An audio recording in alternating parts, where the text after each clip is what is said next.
تاکہ یہ عزم کا اس میں اللہ سبحانہ و تعالیٰ ہمیں قبول فرما لے، اور ایٹ لیسٹ جو نیتوں والا ثواب ہے، نیت کا ثواب، وہ تو ہمیں مل جائے۔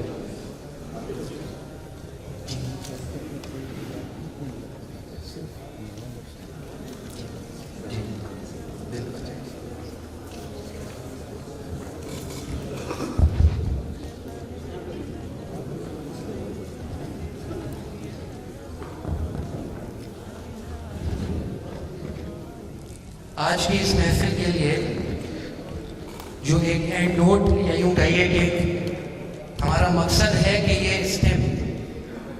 اسٹیمپ آپ کے عزم کی نشانی ہے جو ہمیں چاہیے، اور اس حوالے سے ایز اے سیڈ کہ یہاں میں یہ نہیں کہہ رہا کہ جی مال بھی لگانا ہے، بالکل نہیں، ہمیں یہ عزم اور آپ کا ساتھ چاہیے۔ اس کے لیے اگر ابھی you still want to think about it, آپ اپنا نام لکھ کر، ٹیلی فون نمبر لکھ کے، موبائل نمبر لکھ کے وہاں پر اسٹیمپ کر لیں، انشاءاللہ تعالیٰ ہماری بھی